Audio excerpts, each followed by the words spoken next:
Thank you, Chair. I can confirm you're live on YouTube. Thank you. Well, it's all written out here, so I'll ad-lib it, not. Thank you for attending today's meeting of Kings Lynn and West Norfolk Area Museums Committee. The Democratic Services Officer will now conduct a roll call to check who is present at the meeting. Thank you, Chair. Councillor Bland? Present. Councillor Bubb? Present. Councillor Dewally? Present. Councillor Kemp? Present. Something's happened. Mr Davison? County Councillor Banbridge? Present. County Councillor Chenery Horsborough? I've received apologies from Councillor J Ward and Councillor I Kybird. Miss Lindsay Bavin, she's not in attendance. It's her non-working day, so she won't. Oliver Bone? Present. Dr Robin Hanley? Present. And I've received apologies from Philip Eek, and that's everyone, Chair. Thank you. Please may I remind members that this meeting is being recorded and streamed live via YouTube. By attending this meeting, you are giving your permission to be recorded and streamed. Members should ensure that during the meeting microphones are turned off until they are invited by the chair to address the committee. When addressing the committee, can you please state your name first so that those present know who is speaking? Please speak clearly, concisely and get straight to the point. Strong. Please refer to the page number of the agenda to which you are addressing the committee. We've had our apologies, haven't we? Minutes of the previous meeting, hopefully you've all had a good look. And, If I may, please, just a couple of typos. Top of page 3, they complimentary with an I. I don't mind 3 things being given out, but I meant complimentary with an E, which was which is the in sort of in synergy kind of thing. And also page 4, line 5, a gold talk, TALK. I think that's meant to be TORC. Thank you. I have one, so I'm looking for, but it's the officers. You've got our officer down as Ms. Lane. I did mention that, but you're asking. Yeah. Oh, good. So yeah. So he's still Ms. He's a Mr. He is a Mr. any matters arising from the minutes are not going to be talked about elsewhere. Yeah, I was just going to ask on the you put your mic on, matters please. arising that It is not working very well. I was just going to ask Councillor Dewally was referring to on page 3 at the end of at the last paragraph, right at the end, where it says gold fork instead of gold talk. If you look at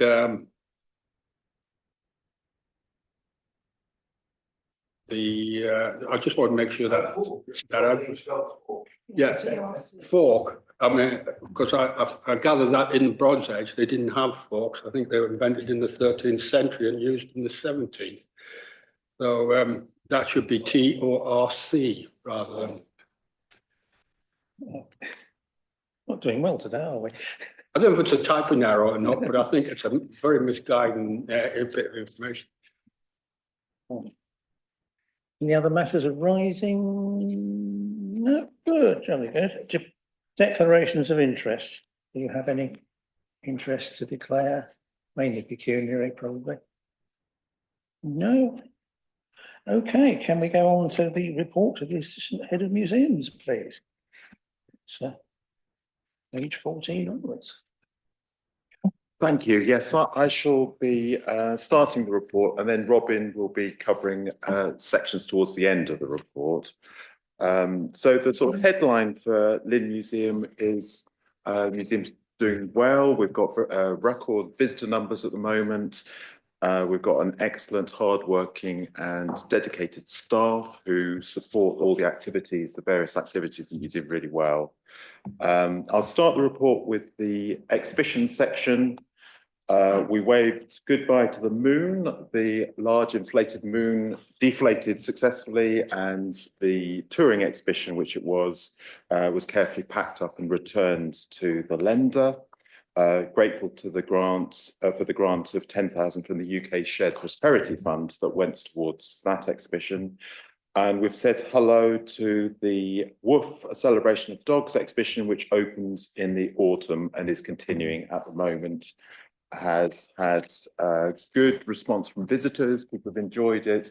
It's a very sort of varied, multidisciplinary type of exhibition with loans brought in from other museums around the Norfolk Museum Service, as well as some external loans from the Kennel Club and the Tate Gallery. So going well. And we, as usual, we use the theme of the exhibition to inform the programme of events, talks and other activities in the museum. So we've got a bit of a doggy theme going on this year for events and exhibition, events and activities. Can I ask at this point, the £10,000, was it all spent? Yes, the Moon exhibition was a hired-in exhibition, so quite a lot of that fee went towards the hire costs, actually. Yeah. Okay, and if it hadn't have all been spent, what would have happened to the remains? Would it have to go back, or would you keep it for something else? We work closely with the colleagues from the Borough Council on the finances for grants like that, and I'm guessing if there was unspent funds, then that would be returned, but in negotiation with colleagues. But yes, it's all above board.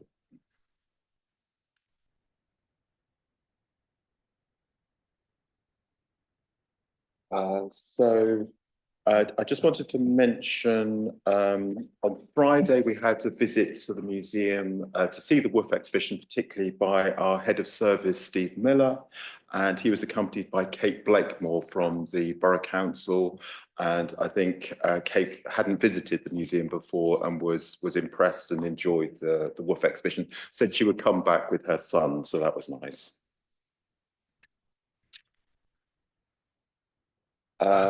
So continuing with the reporting, and as usual, we have a sort of varied programme of activities for families. We had a busy October half-term event. We used the dogs theme for the trails in the museum, and also the mini museum activities, coffee mornings, and the talks programme, which included a talk on how dogs became pets, which was delivered by someone, Kia Farrell from the Kennel Club. So the project has been a good opportunity to make friends with other organisations, as it was with the Moon exhibition and the local astronomy club. Upcoming talks include the January talk on Viking stones, February talk on Mary Anning, the Victorian paleontologist, and the March talk is by Nigel Amos on dogs at war, particularly featuring First World War period dogs. 1.8, we had a finds day at the museum working with colleagues in the finds identification and recording service. This was a follow-up to one we did earlier last year, successful, and we're going to have that as a regular thing where people can bring in any finds that they've made in the garden, domestically, or perhaps with metal detectors out in the fields. And it's an opportunity to see these finds and record them properly. 1.9, again, we participated in the annual Heritage Open Day for King's Lynn, which is, I think, well, I don't have wide experience, but is one of the best in the region for King's Lynn. Lots going on, always very well organised, and lots of people come to visit on that day. We had 708 visitors at the Lynn Museum on the 8th of September for Heritage Open Day. And I'll pause there in case there are any questions on that first section of the report.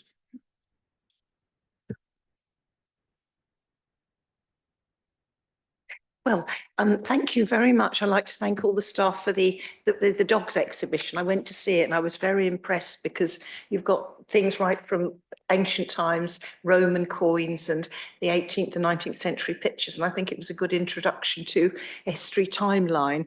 And regarding the retail offer as well, I think that was really, really excellent. There was a very good offer of interesting toys and books for young people, which were really sort of eye-catching and outstanding. And I think that's a really good, it's really good to promote the museum as a place to do your Christmas shopping. And thirdly and lastly, it's about the fines event that you had, people bringing things that they thought might be of value, things found in the garden. Did you actually find anything valuable there? Is anything going to be brought into the museum as a result? Yes, thank you for your kind comments, which I'll pass on to the staff, and they'll be appreciative of your thoughts and comments. Regarding the fines days, yes, I mean, with archaeology, I think everything is of value, really, and can add to the picture. And Norfolk has a very good track record. I think it was mentioned by Robin last time, last committee meeting, in this area of working closely with detectorists, and the information about new finds and treasure finds always comes to the fore. I'm not aware of any particular, we didn't have any gold talks or gold forks as promoted at that particular day. But I think, yes, everything is of value. And I think it must be of value because our colleagues are wanting to do this on a regular basis, which shows it's good to have a local presence, I think, for this county service. Did Michael have a hand up? Almost. It was. I think it was answered because I wanted to ask about the engagement with detectorists. Is that through clubs, or how do you engage with individual detectorists who might not be members of clubs? But that's a very good question. I don't have the sort of specific details for that one, but I'm guessing there's good word of mouth in this area, and I think we probably just need to find different ways of marketing and spreading the word, really, through the different media that we have available to us, including social media and local newspapers, interviews on the radio, that sort of thing. I'm guessing that's the way to do it. Robin might have other thoughts on that. Yes, as Oliver said, there's a sort of really long-standing tradition in Norfolk of those sort of positive relationships between detectorists, particularly those that are in clubs, and a lot are, and the fines service. So the fines identification and recording service actually sits within the environment team of Norfolk County Council, as I'm sure members are aware, and they are very effective at sort of raising awareness of the work that they do, and members have probably spotted quite regularly appearing in the EDP and the BBC sort of online news. Helen Geek, who does a lot of identification work, and you know, partly it's around building and maintaining relationships with clubs and indeed, you know, individuals, many of whom have been working with the fines identification service over many years.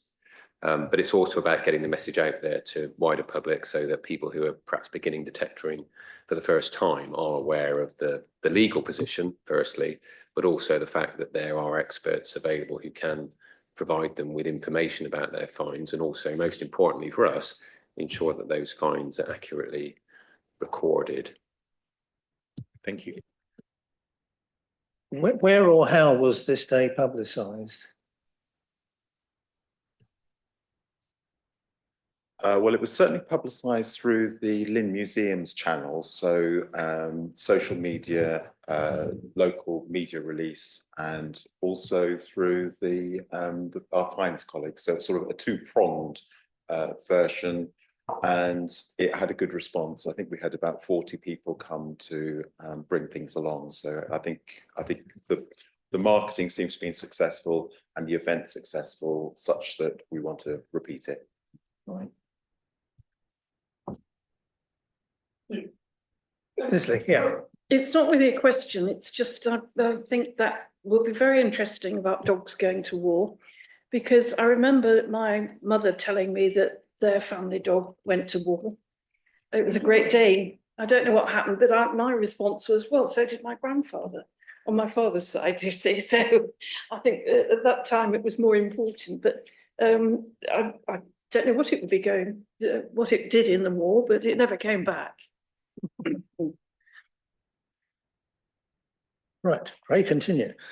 I just- Oh, sorry, yeah. Yes, I just wanted to ask, your Heritage Day, open day, and you laid a special trail. How do you plan a special trail? How long does it take and how many people involved? So the trails that are done at Lynn Museum are a way of families when they come to visit to sort of interact with each other and explore the museum and the displays and collections on show. They're typically done by our excellent front of house team and will have a particular theme, and they're very good at coming up with creative ways of using the collections to follow a particular theme, a particular trail. So there might be, for example, a royal theme linked to some sort of anniversary, and they will pick out particular objects on display that children and families will go around the museum and see if they can spot. And along the way, they will have interesting conversations and you know, see things that perhaps they haven't seen before in the museum. So that's how it works. Right.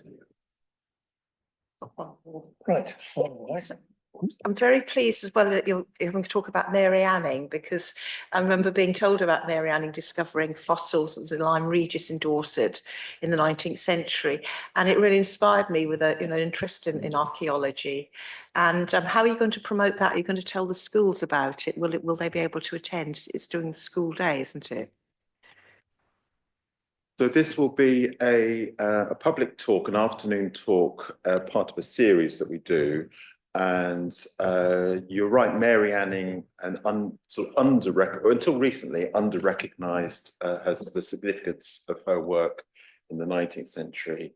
And other museums like the Sedgwick Museum, if you visit the Sedgwick Museum in Cambridge, wonderful museum on Downing Street in Cambridge, they have excellent collections relating to Mary Anning. At the Lynn Museum, we have an ichthyosaur specimen, actually a pair of ichthyosaurs, and there's a chance that we know from the records that came from Lyme Regis in the 1840s, and it may well be that has a connection with Mary Anning. We can't be sure, but that's the connection. As regards schools, what we tend to do with schools, and we'll come to that in a bit, is we will respond to the school's request for learning for their children and be as flexible as we can to come up with a suitable programme for them when they come on the day, either just at Lynn Museum or working closely with colleagues at Stories of Lynn so that they can have a split site day. I'm not aware of a particular interest in Mary Anning, but that could be part potentially of a Victorians themed occasion. Something to discuss with colleagues.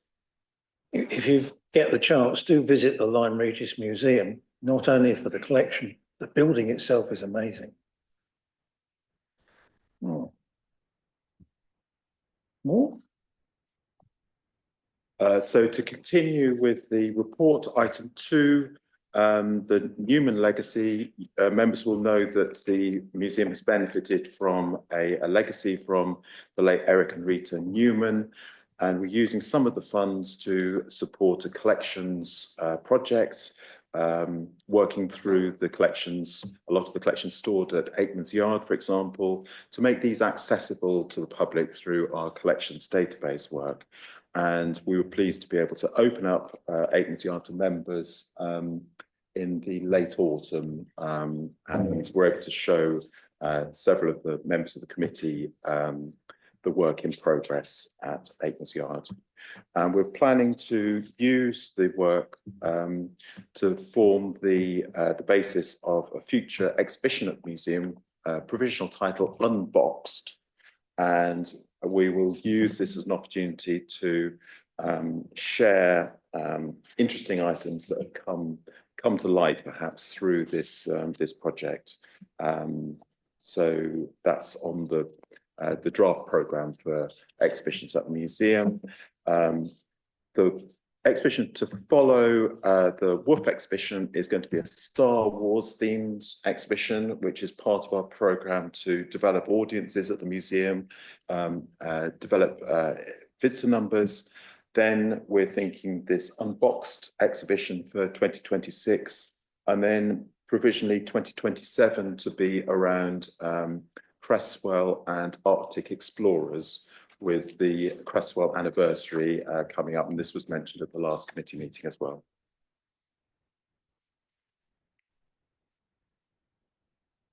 Any questions?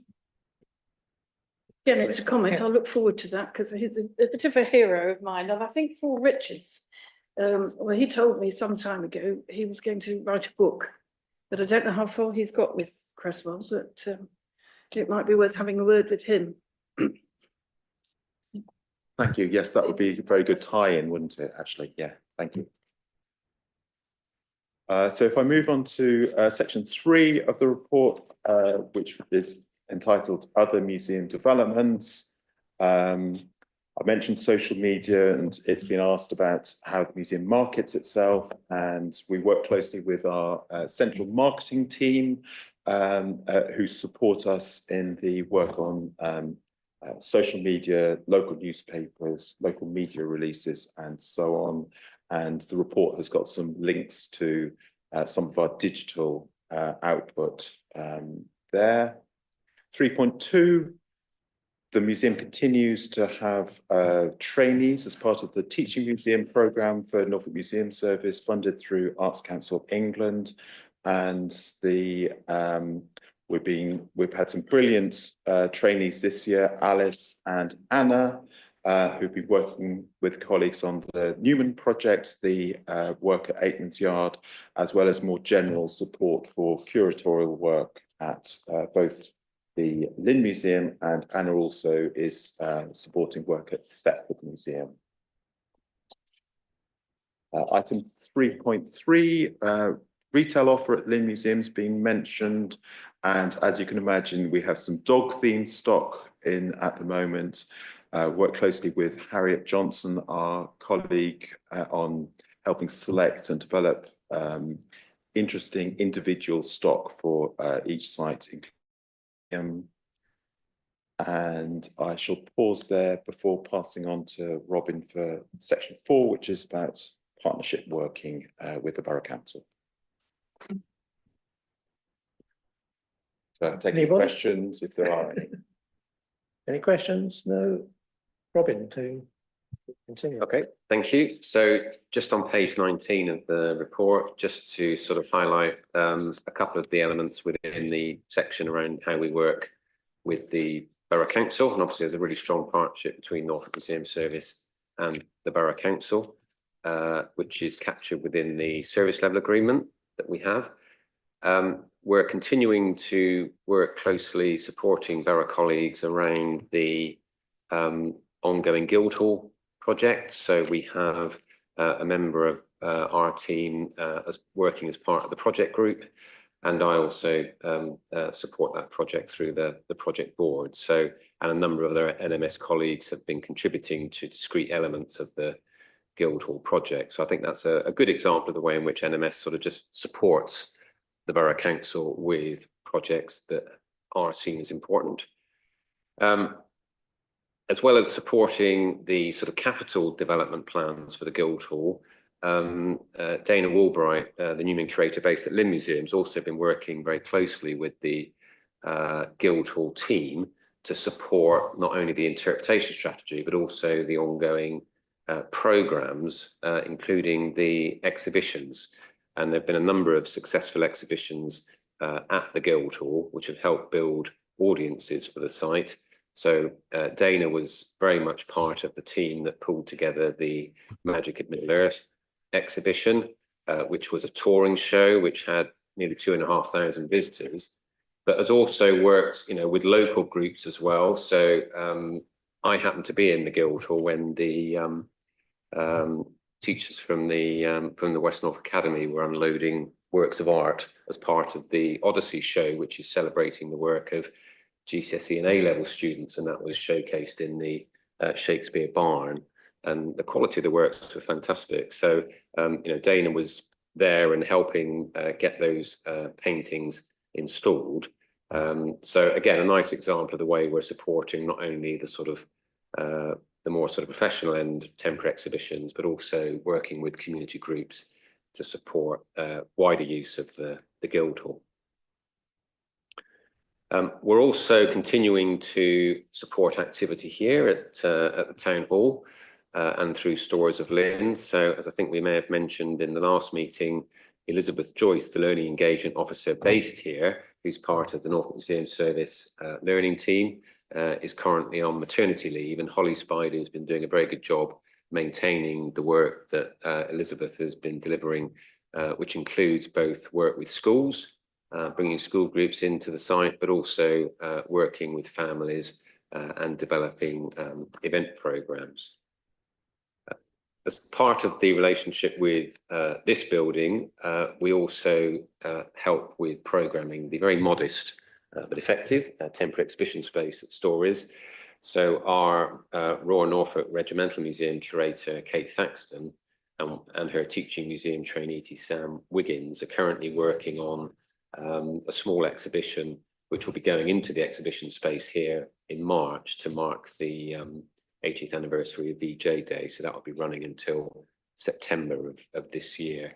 So again, good example of the way in which Norfolk Museum Service is actively supporting the Borough Council in its activities. And Oliver's been, will be sort of sharing the visitor numbers at the end of the report. And as has been mentioned already, we've been seeing really good levels of visits to the Lynn Museum. A lot of that is around the quality of the temporary exhibition programme, so Worth and Moon, but also at this time of year supported by the free admission at Lynn Museum, which is part of the service level agreement we have with the Borough Council. And to remind members, that free admission period runs from October through until the end of March. So I'll pause there, Chair, if there are any questions on that section. Michael.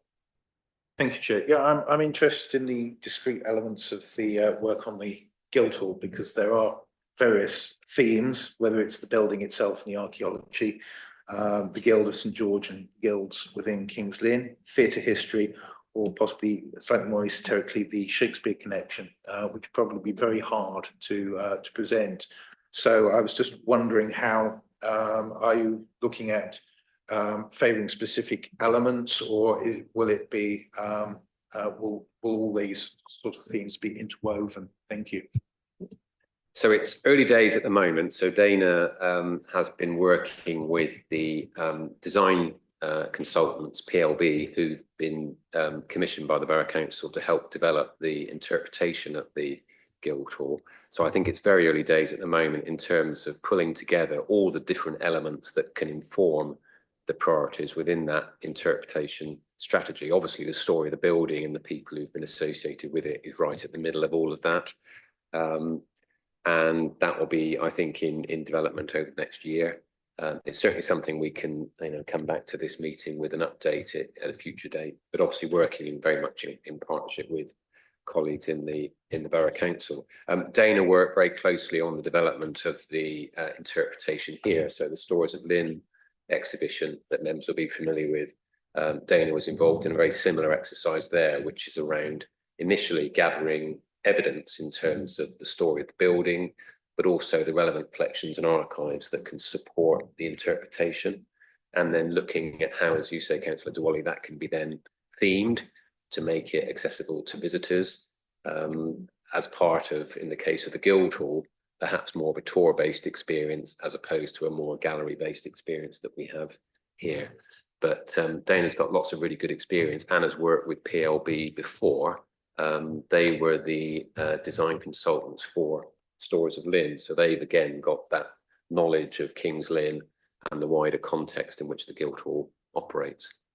But it's certainly we can come back and report on this committee too. Thank you. Michael?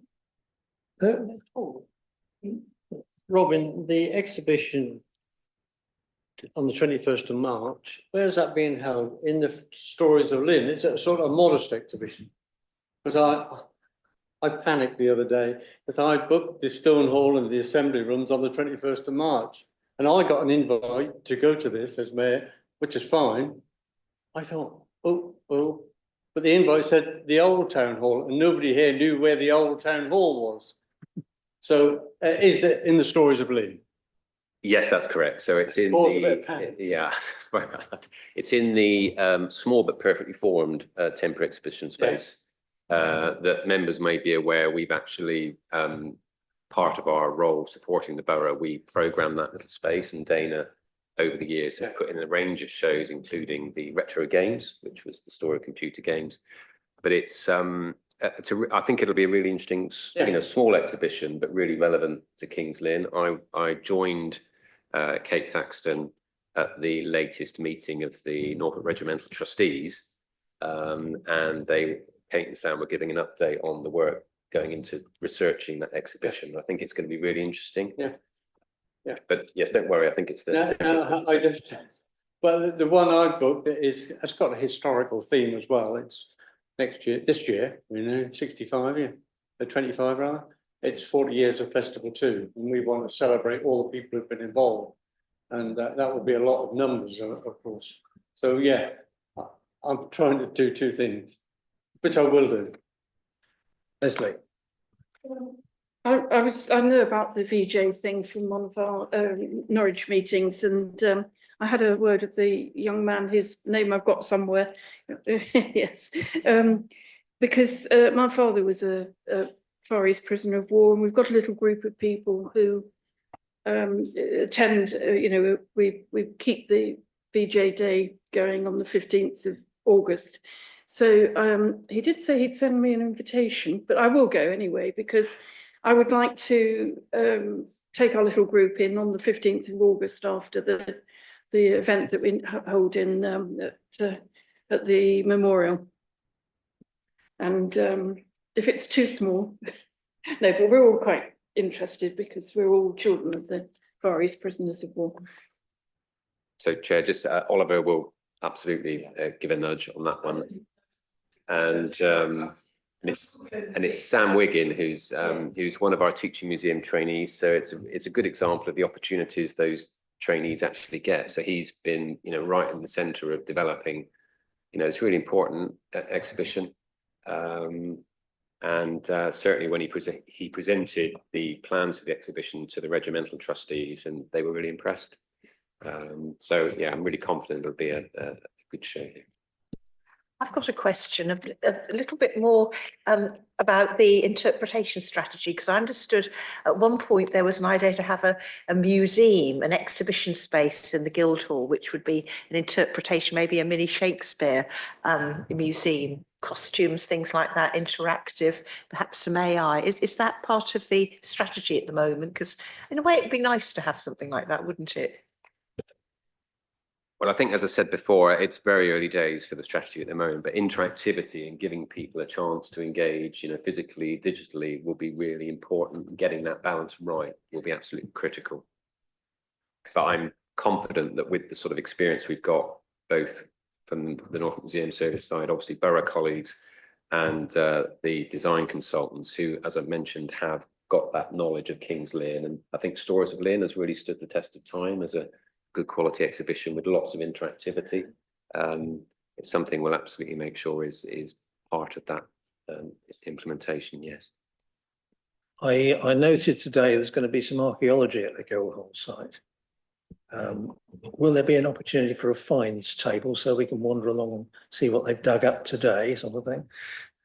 I think you'll need to refer that to borough colleagues, because obviously that's being led by the project team who sit within the borough council. So that's probably one for your borough colleagues.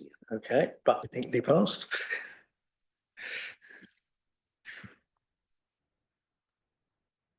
So just to continue with the report about Lynn Museum, section 5, learning and outreach. And one of the important things that we do for the museum is help children learn in various different ways, including as part of formal school group visits to the museum. The team at Lynn Museum and Norfolk Museum Service generally offer a wide range of different activities that people can experience when they come to visit, and some are listed here. It's usually a carousel of different activities around the museum, offering a different kinds of experience, whether it's handling collections, some sort of theatrical performance, or other sorts of activities, learning engagement. It goes down well. We have lots of teachers that come back to us, and it's an important part of what we do. The link in the report shows the various different kinds of offer that we can have at Lynn Museum. And also, as I mentioned before, the connection with stories is something that we welcome and encourage, so that you can have the split site and get the best of both worlds, really, by visiting both Lynn Museum and also coming over here to experience stories of Lynn. And the photograph at the bottom of the school's report is of one of our colleagues in the Museum Learning Assistant team, Hayley Simmons, who is holding one of the stoneware Bellarmine jars that we have at the museum as part of a session, I think, on the Great Fire of London, which you might think would be something that would only be done in London, but it's part of the curriculum, and we use the opportunity to help the teachers and the children learn about the Great Fire of London by thinking about what was happening in King's Lynn at the time. And I think that's rather sort of short section. I'll now pass back to Robin so that he can conclude the report with a section about Kick the Dust. Thanks, Oliver. So included within the report, starting on page 21, is the, I'm sure now familiar, sort of summary of our youth engagement work through the Kick the Dust programme. So hopefully familiar to members in terms of the principle of this this work, which focuses on young people, most of whom are in the age range 13 to 25, and funded through firstly specific funding from Arts Council England, running through to 2027, and also funded through Norfolk County Public Health. And on page 22, again, following the usual format, you've got the number of interventions through the current programme of activity, which goes back to May 2023. So this is the start of the Arts Council funding, and you can see in the middle of page 22, number of interventions, 3,440, involving just over 1,300 individual young people, taking part in over 2,300 hours of activity. So that gives you a sort of up-to-date sense of the level of participation in the project. And around 30% of all the Kick the Dust activities are being delivered in King's Lynn or the Western area, as defined by Norfolk Museum Service. So the Arts Council funding is targeted on Arts Council priority places, which includes King's Lynn, as well as Thetford and Great Yarmouth.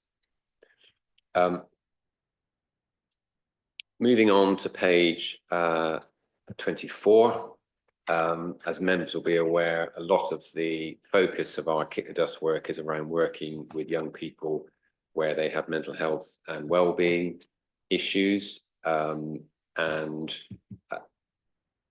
we've been able to identify that as a result of our work, 89% of the young people involved in our programmes have stated in the evaluation that they believe Kick the Dust has had a positive impact on their mental health and well-being. On the following page, again, members will be very aware that we have over a number of years now been evaluating mental health impacts. We've been working really closely with colleagues from the data team within both the Public Health Department and also within Community and Environment Services. And what we now have done is represented the way in which we sort of bring together that evidence. And that's the graph that you can see in the middle of that page. which sort of hopefully on page 25 provides quite a sort of digestible summary of the impacts of the work. And that sort of little bar graph in the bottom right of that block is the key thing to look at, because what that shows is that basically young people at the start of their involvement with us do a survey, which is quite detailed.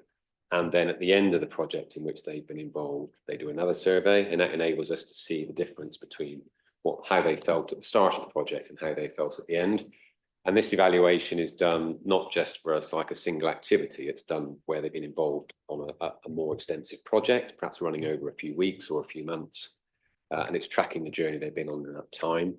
And in that bottom right bar graph, what that is showing is in light blue, how young people felt in terms of their mental health at the start, and whether they felt their mental health was poor, i.e. low, whether they felt it was moderate, or whether they felt it was good or high. And you can see that in the dark blue, at the end of their involvement with us, more young people are reporting that they feel that their mental health and well-being is high or good than they were at the start of the project. So that is very sort of simply bringing together some really complex data which sits behind that. And what it crucially does is enables us to evidence the impact of the work that we do. And members are very familiar with this, and it's really helpful when we're, as we are doing at the moment, talking to colleagues in public health or other funders to enable them to support the work we're doing, either through funding or through partnerships. I'm guessing we're not the only place in the country doing this. How do we rate? Well, there's not many heritage organisations using data in this way, so this is quite groundbreaking, we think.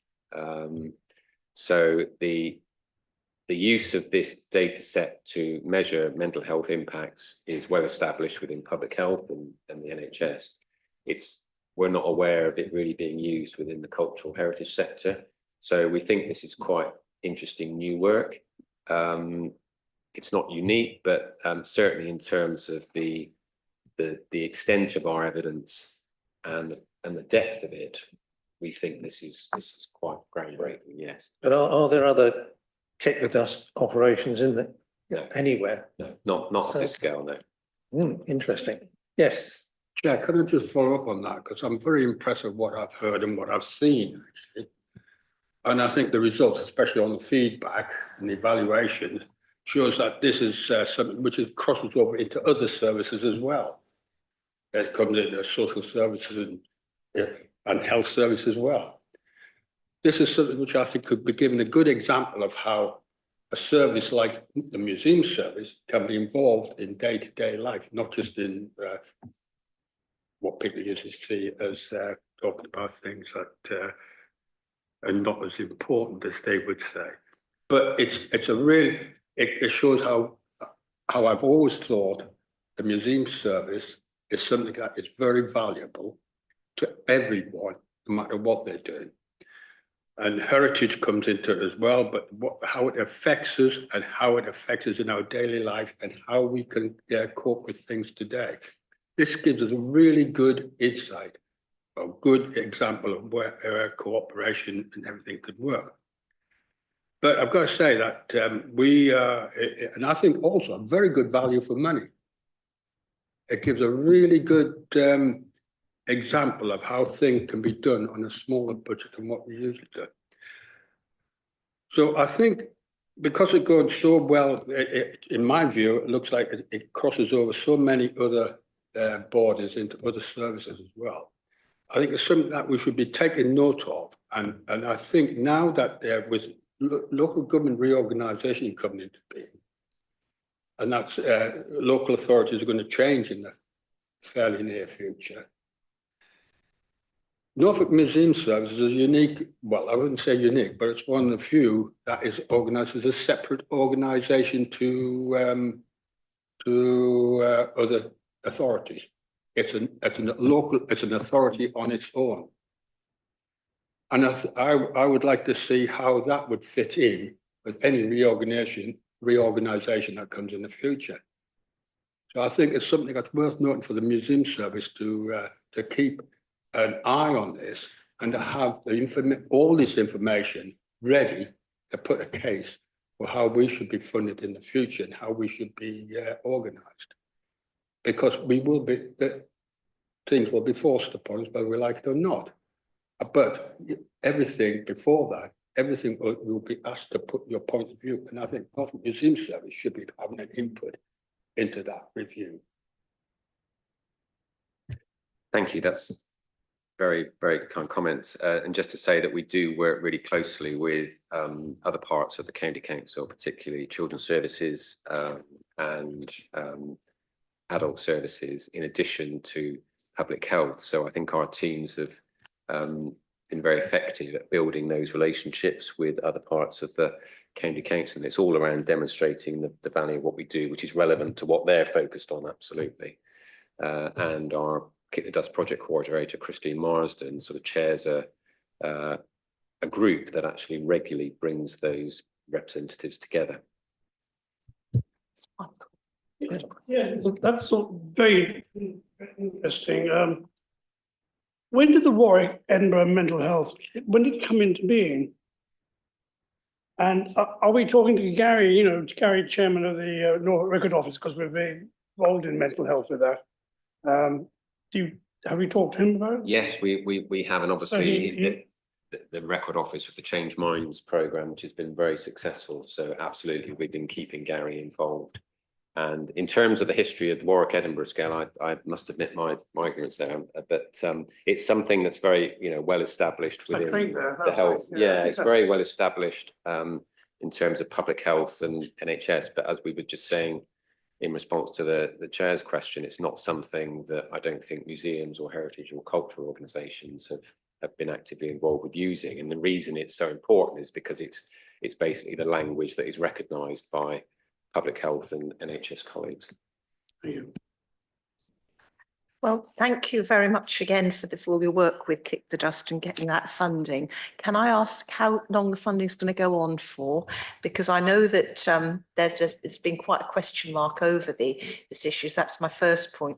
The second point is, do you actually take referrals from the probation service, because you are there to help people who are hardest to reach? And I was wondering if you provide diversion activities through the Youth Justice Plan, for example. And it's also good to see that you're helping young people in care, obviously through Children's Services. So this is a very, very good project, and it certainly must continue whatever happens with local government reorganisation. And we certainly hope that's not going to involve abolition of our cherished borough council. Thank you. So in terms of Kick the Dust funding, we have our Arts Council uplift funding, which is our key core funding. That is part of our link to our national portfolio organisation funding from the Arts Council, which runs through until March of 2027, and we'll be looking to reapply for both our national portfolio organisation funding and no doubt our uplift funding probably the year prior to that. But I think what we can be confident of is Arts Council are aware of the value of the work that we're doing. And I would be sort of quietly confident that we would be able to make a very positive case to continue that funding. Likewise, the funding that we secure from public health, again, we're talking to public health now, and again, they are very sort of positive about the way in which we can evidence the impact of their funding. And we're in discussion with some of their commissioning team at the moment about that funding going forward. And we're also looking at other sources of funding as well to develop the work that we do, both here in King's Lynn and more broadly. And in terms of the youth justice work, yes, we've for many years actually worked with the youth offending team, and we've also worked with other organisations like the Shaw Trust, who themselves are commissioned to deliver youth justice programmes. And for example, one of our groups, Kick the Dust groups, currently working in Great Yarmouth, is exactly that group of young people who have been identified at being at high risk. So they've been involved in kick the dust activities based in that case at Time and Tide Museum. So we are sort of very alert to those opportunities and do work really closely with colleagues like the youth offending team within the County Council. Just to follow up, do you do outreach work as well with Kick the Dust? Is it always based in Stories of Lynn, for example, or could it be other locations? I mean, across the service, we have used other venues. I mean, obviously, one of the advantages of using the museums as a venue is you've got these wonderful heritage spaces and heritage collections that you can then use as the focus for whatever activity you're delivering. But, you know, we have been working with library colleagues, for example. So we've been using Gaywood Library, and we've been working in other libraries across the county as different venues. Likewise, other sort of non-heritage venues or cultural venues have been used. But I think we always like to bring it back to, you know, the USP that we have to offer, which is around the heritage buildings and the collections.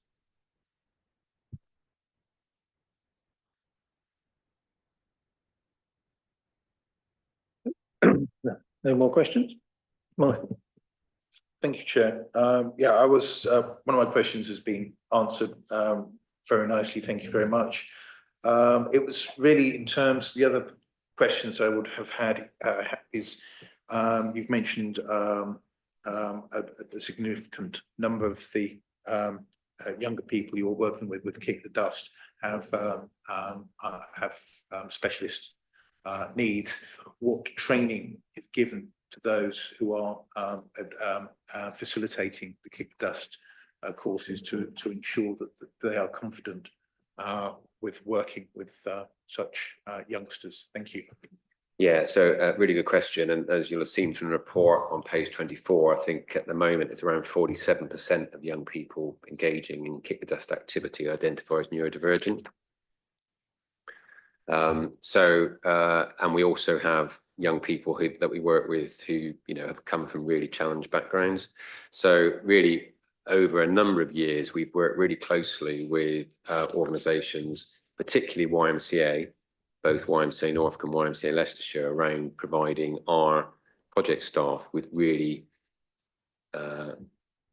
high quality training, whether it's around neurodivergence or trauma-informed training, so that our project workers and other staff working with young people, so it's not just the project workers, it might be curators that are supporting them as well, are aware of those issues and are confident at dealing with those types of young people. Because obviously if you're dealing with a young person who's come from a challenging background, you know, the way in which they behave can be quite different and quite challenging. So having staff that are confident about that is really important. So we've actually invested a lot of training, both for the project team, but also wider staff as well, to build that confidence and awareness. But certainly in terms of our project team, where we absolutely need to be bulletproof on things like safeguarding and everything else, we've invested a lot of training and worked with a number of specialist organisations, but particularly YMCA and particularly YMCA Norfolk. And we have a long-standing relationship with them where they basically provide us with up-to-date relevant training, and then we fund that through our project funding. Thank you.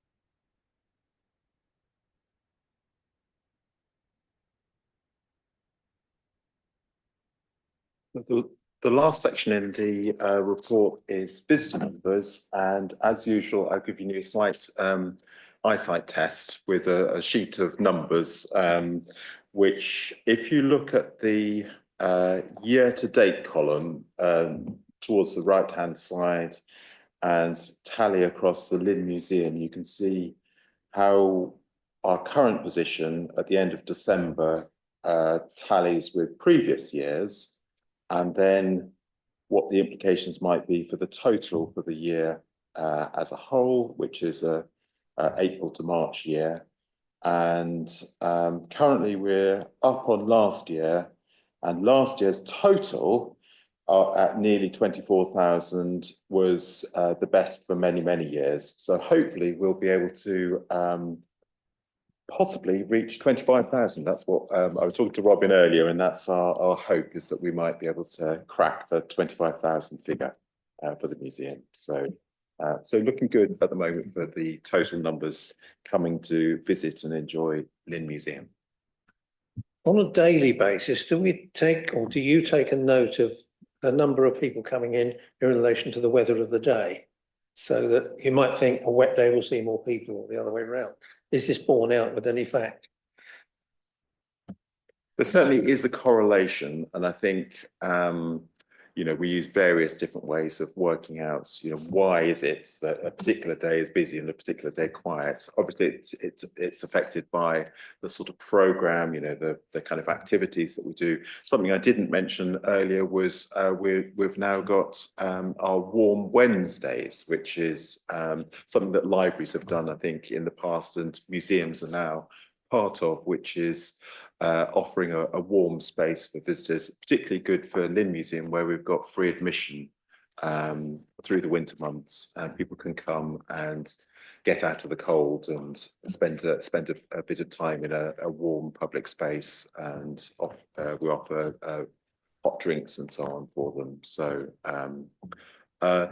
I don't know how easy it is going to tally, you know, what do these figures mean, and why is it that some years they go up, some years they go down.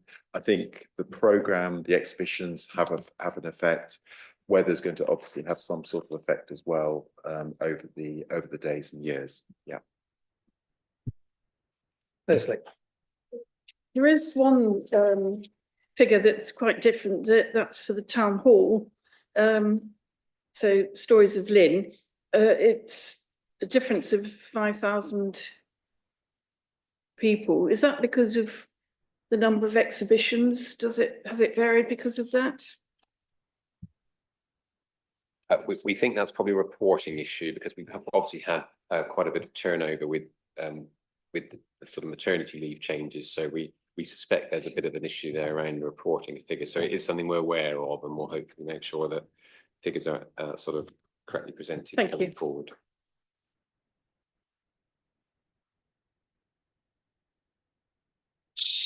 So we are invited to recommend, well, the recommendation is that we note the report, which we are. Are we the only people that get this report, or is it is it done for other parts of the museum service as well to look at? The minutes of this meeting will go to the next meeting of the Joint Museums Committee. So the minutes are shared, and often the minutes will include obviously quite a lot of the detail from the report. So I'm lucky I hear it twice. We'll quiz you afterwards then. Okay. We've got a Trews Yard report here. Lindsay Bavin not here. No, Lindsay, she's changed her days of work. Right. But she also the museum's not open on a Monday, so it's she wouldn't be working anyway. But can I just mention that one of our trustees, Brian Chase, died recently. His funeral's on the 24th, but he had been a trustee for 20 years. I first met Brian. He was involved with the Friends of St Nicholas Chapel, and we were on a fundraising committee a few years ago now to fundraise for the roof works and things like that. So I've known him for a while. He was in his 90s. I can't remember whether it's 94 or something like that. So he was at the last trustee meeting that we had. So he's still been a regular participant, and was often to be seen at Trews Yard on a Friday lunchtime. There's a little group that meets there every Friday. So very sad. And I also have to apologise, Chairman, because you asked at the last meeting what was the number of how many friends did we have? And I found it, and I wrote it on a piece of paper, and I couldn't find that piece of paper this morning, so we'll have to find out again. But there are a fair number, I think. And Michael also asked about the exhibition that we had on, had it finished, and it had. Yes, when you, by the time you'd asked me, but I think I told you that at some stage. You did, I yes. did email, I think, didn't I? So I've done that. So we've had quite a good summer.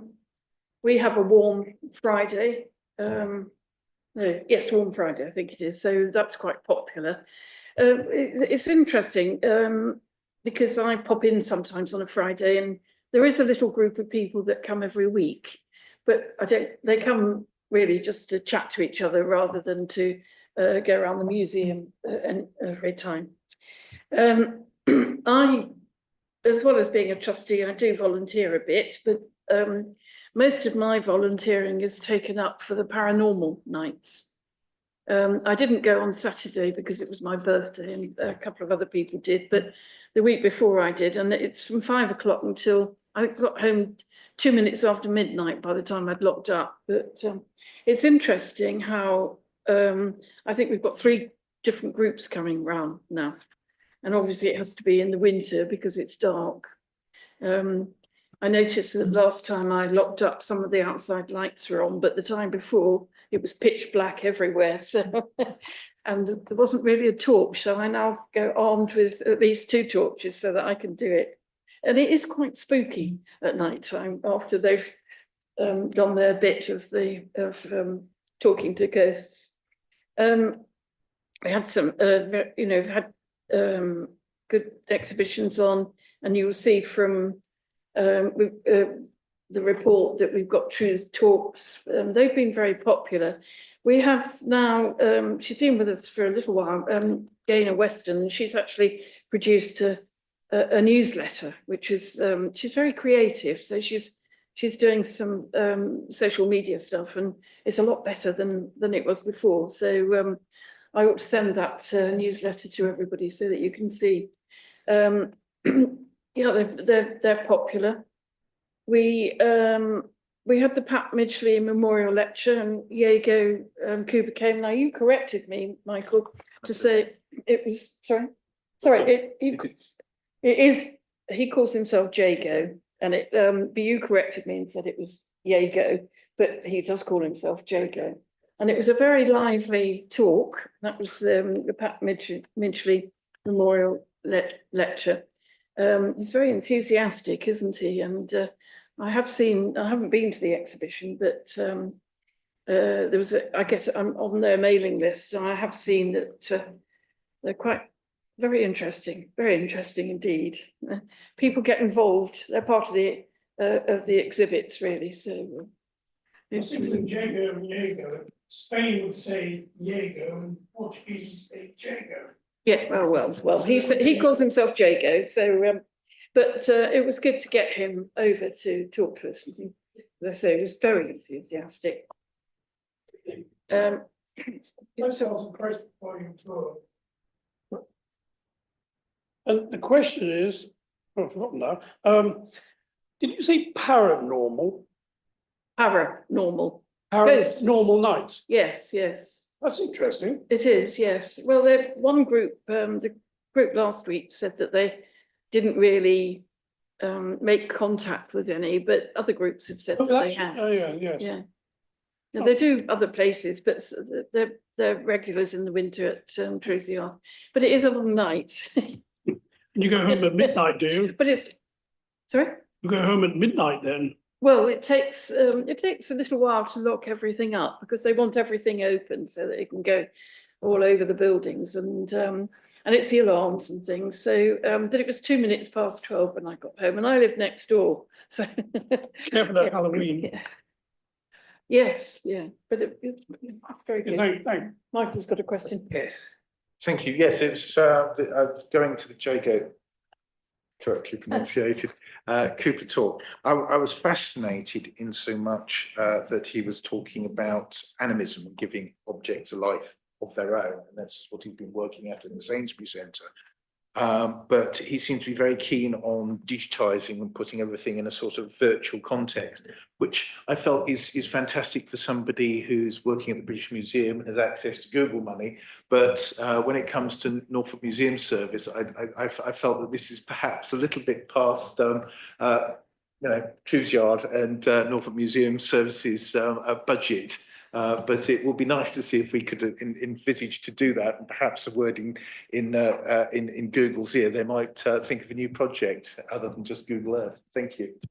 Well, I did say afterwards to people, a couple of trustees, wouldn't it be great if we could borrow one of those exhibits? And they didn't want it. But, you know, it's sort of an age thing, isn't it? That you get so used to what you're doing. But I reckon that we could use that idea of doing something. So you never know, watch this space. You will see that there was a little bit of a debacle over a collusion project with English Historic England, and I didn't read the article because I tried to, because I was sent a link, and you have to pay to read the link. I do buy the Telegraph, but I buy it on a Saturday. But I think I did have a word with Lindsay about it, and it's not something that this is the queer stories of Lynn. It wasn't that we didn't want to be involved in that. It's just that we couldn't do the permanent exhibition that they were planning afterwards. We haven't got the space, and so that was mentioned at a meeting, but it wasn't minuted, and somehow the press got hold of it and thought that we were anti doing something like that, but it wasn't that at all. So Collusion are working with some other organisation now, but we just you know, physically don't have the space to do those things, as you know. And so with the learning and outreach we've been doing, well, you can see from the photograph, Halloween events and the like. The oral history project is still very popular, and there's still a lot to talk to people about and get them talking, really. And we need to do, I think we need to do a little bit of a push on that, and I know that that Gaynor will. I mean, just Brian's knowledge of North End was important, and we don't want to lose those people, because if we're not quick enough, we will. We had, I think we reported at the last meeting about, it was mentioned earlier on about Heritage Open Day. We got more people in. It was just around about 700, and it's been about 600 the year before, but the road was closed, and I think people just came to the road closure and thought, we're not going to go any further. It was the road was going, that was St Nicholas Street. It was going to be closed during our last, I'm on the board of the King's Inn Festival, and it was going to be closed then. So we managed to get that stopped. But then suddenly they turned up on Sunday with drills and things, and it was utilities. It wasn't anything to do with Norfolk County Council, but they just carried on, and I think it meant that the bus couldn't come all the way through, and so that was a little bit of a problem. But hopefully, it was a different day this year as well. We normally do the second Sunday, but it was the first Sunday this year, and I do think that made a difference. So I don't know whether I can answer any questions. It's normally the case I can't, but I will go back and ask. Well, thank you for a very interesting report, Leslie. On the history project, you've produced some very good leaflets, on capturing memories, and you want to capture not just North Enders, but the people of Lynn. And so how are you actually publicising this, and how are you getting people to come and give you their memories? I think it's something that needs to be a regular occurrence in local papers, doesn't it? That because I've just explained, I'm trying to ring an organisation in King's Lynn today. And if you knew the name of the person that you needed to speak to, you had to type in on your keypad their name. So the name I was looking for was somebody called Gordon, that was his surname. And I thought, not everybody can do that. I mean, my phone, my landline, which I was phoning on, is different to a mobile phone keypad. And I think we automatically these days seem to assume that everybody is on social media and reads about events, and they don't always, do they? I mean, I've looked at the Borough Council following on Twitter X, and it's something like 8,000 people. But if you look at the people that are following on Twitter, it's organisations and companies. So it's not the man in the street, and it's the man in the street that we need to make contact with all the time for these sorts of activities. So certainly, I think Gaynor will obviously. I think she needs. I will have a word with her and say that we need to keep promoting that, because otherwise these people will have died. And she has got some ideas, so watch this space, really. It's because it's perhaps the older people that might not be on social media that you want to capture. Yes, and it's just the assumption that everybody is. I mean, I've got my phone here because I've got the agenda on in case I couldn't get it on my laptop, and it's not because I need it next to me all the time. So.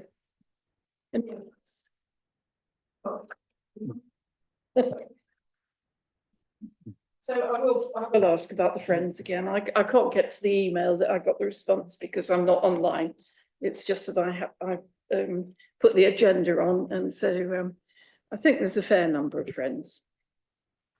I remember when we had the disability forum, we used to have exhibitions in the Corn Exchange, and the attendance wasn't huge, except one year when they offered free soup and a roll. Yes. And people piled in for that, and then look, so you possibly could, to get these people in to give their memories, a soup and a roll. Well, I think, yes, I think you're right. We've got a husband and wife team that have been volunteering for years doing it, and they do. They'll help with things, but it's a Saturday morning, and I think really we've got to go out to people. We've got to go and look for people.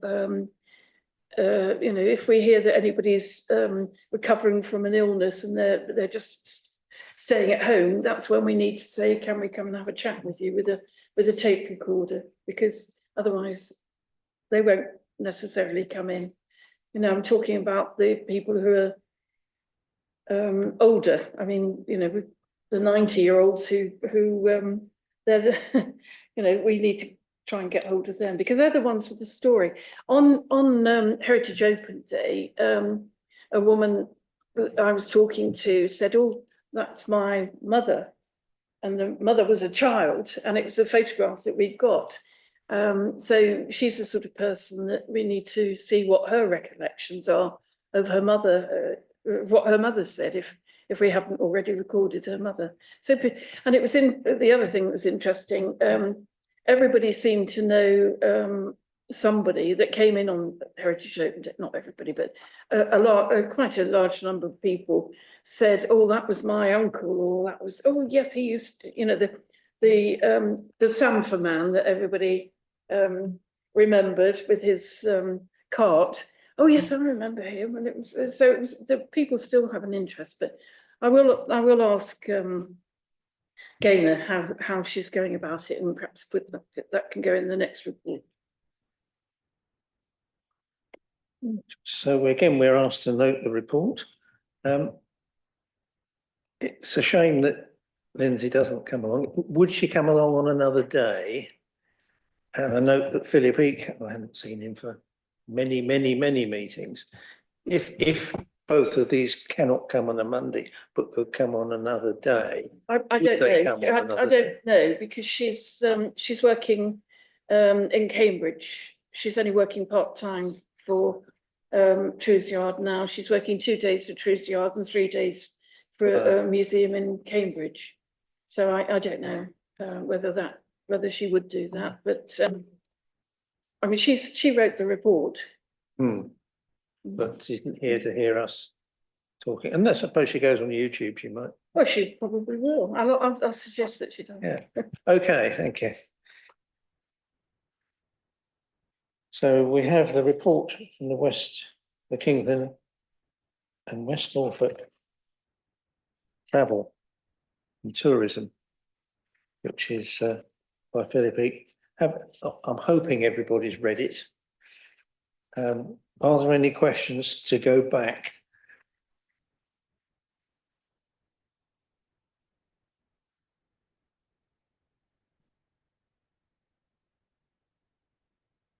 Satisfied them. And we have on the back here the figures for the stories of Lynn. And the Tourist Information Centre. So obviously people are still going in there. They're not, accommodation inquiries are pretty low, which is no great surprise. Tourism packs, they've sent a few out. They've had what, so 1,293 people through the door in September.